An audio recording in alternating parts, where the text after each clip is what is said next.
Outrage increasing over a controversial plan by President Biden's Justice Department to investigate parents who voice concerns about their children's education. The Department of Justice is encouraging school officials to report parents they see as a threat to the FBI. The New York Post summing it up this way: are these domestic terrorists? Parents have been speaking up at heated school board meetings. We've covered them. But getting the feds involved, for many, that's a step too far. Republicans vowing to get answers from the White House. This is a dangerous overreach by the Biden administration to sic the feds on parents who simply want to play a role in their kids' education. Anytime that this administration doesn't like opposition, anytime it doesn't like a political point of view, they try to silence it, and they're willing to use federal law enforcement power to do it. This is wrong. This is against what America believes fundamentally. Education is the great equalizer, but now we're saying government is the only people that have a say, not your parents. What they are saying is, you take what we're going to give you. If you challenge a government takeover of your children, if you challenge what we are doing, we're going to turn you over to the FBI. And these past statements from President Biden are getting attention, where he promised he would not politicize the DOJ. I would not direct my Justice Department like this president does. I'd let them make their independent judgment. The Justice Department under my administration will be totally independent of me. I will not direct them who to prosecute, how to prosecute, what to prosecute. It's not my Justice Department. It's the People's Justice Department. Jesse, even Jesse Jr. is old enough to remember when the Democrats thought that President Trump would weaponize the DOJ. It's funny that you said that. Jesse Jr. came out of his crib today and he said, "Dad, the First Amendment specifically prohibits Congress from abridging the right of the people to peaceably to assemble and petition the government for a redress of grievances." Now, these parents have a lot of grievances because if a teacher tells your son you're racist, you're going to complain. Or if a teacher says, I'm going to slap a mask on your child for 6 hours, 5 days a week, you're going to complain. If the teacher says your daughter has to share a locker room with a guy, you're going to complain. So it seems like the Democrats go out of their way to protect the free speech rights of terrorists, anthem kneelers, statue topplers, leakers, and pornographers.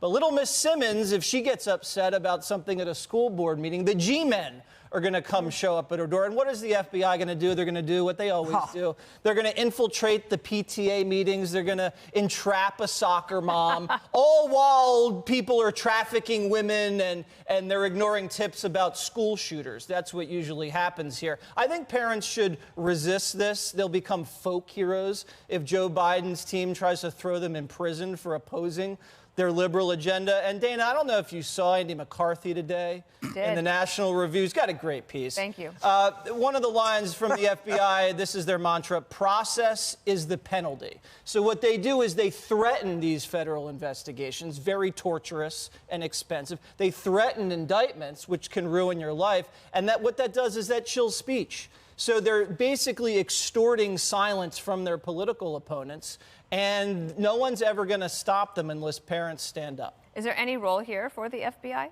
Absolutely not. This is something, if there's a problem, you call the local police, you call the sheriff's department, you call the DA. The last person you want to call is the FBI, because we already know how they botched, whether it's the Nassar case in the Olympics or whether it was the Parkland school shooting, or I could go on and on, the Epstein case and on and on. They have no role in this. The FBI likes to get involved where they get a lot of headlines. Right. But let me focus more on the issue. What is important here?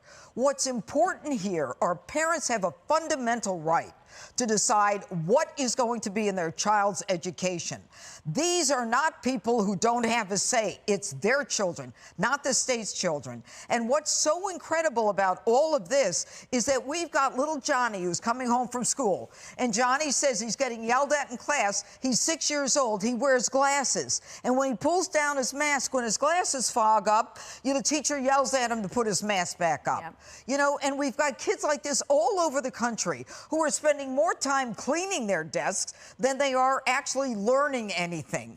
And then we have the issue of, other kids who are now being put in, another kid in advanced algebra, when last year she didn't even learn fundamental algebra because the teachers weren't even in school. I think the teachers are the last people that Americans see as victims in this case. If anything, they were made rich during a pandemic. They didn't want to come to work, and now they want to yell at our children. And there was a time when they were celebrities. They used to be celebrities. Now kids see their teachers on the street. Their teachers don't recognize them because they're all masked up. Yeah. They don't even know who their students are. It is absolutely not the role of the feds. Jessica, is it possible to be charitable to the White House and the DOJ that this is yet another example of them not explaining something well, sending out a memo, and then not actually dealing with the communications fallout?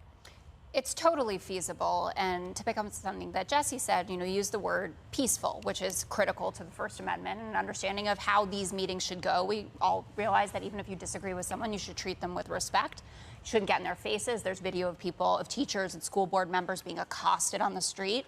It's my impression, just understanding, President Biden and the people who work for Merrick Garland, they don't seem like irrational people, that they are going to be talking about folks who are taking this to an inappropriate level versus just someone who's saying, excuse me, I don't agree with this bit of the curriculum. And most parents, I think, should understand that the mask mandates are not coming from the teachers themselves. That's coming from the higher on ups there. But so, the FBI involvement. The FBI involvement doesn't seem to make a ton of sense. Right. And it also might be one of those things that we get upset about for a few weeks. It never comes to fruition. It was kind of an aside thing that Merrick Garland did comment on because... Well, maybe he got a call from the White House and he was like, okay, fine, I'll put out the memo. But anyway, they did it, and it's got a lot of attention, and a lot of people are mad and upset, and they were mad before. But just this week, President Biden, when he was asked about the harassment of Kyrsten Sinema, the senator from Arizona, when she was followed into the bathroom, he said it's part of the process. Right. Which was basically like saying, this happens to everybody and it's okay. It's not okay. And Kirsten Powers, she's at CNN, she said, had this tweet. Which is worse, your grandparents being deported or being followed into a bathroom because you refuse to stop and listen by people desperate for your help? This is not a trick question. Wow. Yeah. And then I think when people called her on this, she said, hey, look, if Kirsten didn't want to be, bothered in the bathroom, she shouldn't have gone to the bathroom. That's kind of like saying you asked for it. This is part of two trends. Biden's okay with that, but they're not okay with hypothetical crimes. What that person did in the bathroom could be construed as a crime, coming in with a camera and filming somebody. But what you're seeing is we are criminalizing the life of an average American decent citizen while we stop targeting criminals. So now you can shoplift anything under $900. You can beat people up on the streets in New York. You get out like that. But hypothetically, you could be a threat, a domestic threat, if they decide that's the case. And so what they're doing is these trends are happening at once. Crime is being decriminalized. Decent citizens are being criminalized at the same time, at the same rate. And it is happening. To the fake feminist, Kirsten Powers. Do you remember her? She was a familiar face here, always lecturing us on how poorly women in politics are treated and the need for grace. It was always about grace in civil life. And then she goes after Sinema. She felt that this was a cause for confrontation. She's a hypocrite. But this is the same logic that she's using. Like, some issues are so important that you have to confront people. That was the same reason that Ashley Babbitt had when she went to the Capitol and she was murdered. An unarmed protester shot dead. Right. I did a search. I couldn't find anything by Kirsten Powers about Ashley Babbitt, like saying, oh my God, this woman went to speak truth to power, no pun intended, and she was murdered. You'd think Kirsten Powers would go like, oh, because you know what? They might share religious similarity. I wouldn't be surprised if they're both religious. But I think that when it comes to this bathroom stuff, Kirsten Powers isn't turning the other cheek, literally. She's made her name lecturing people on grace, and then she goes to CNN and does an about-face. Hypocrite. Nice. She deserves to be called out. And it rhymed. It rhymed. And that was totally spontaneous. I loved it. Thank you.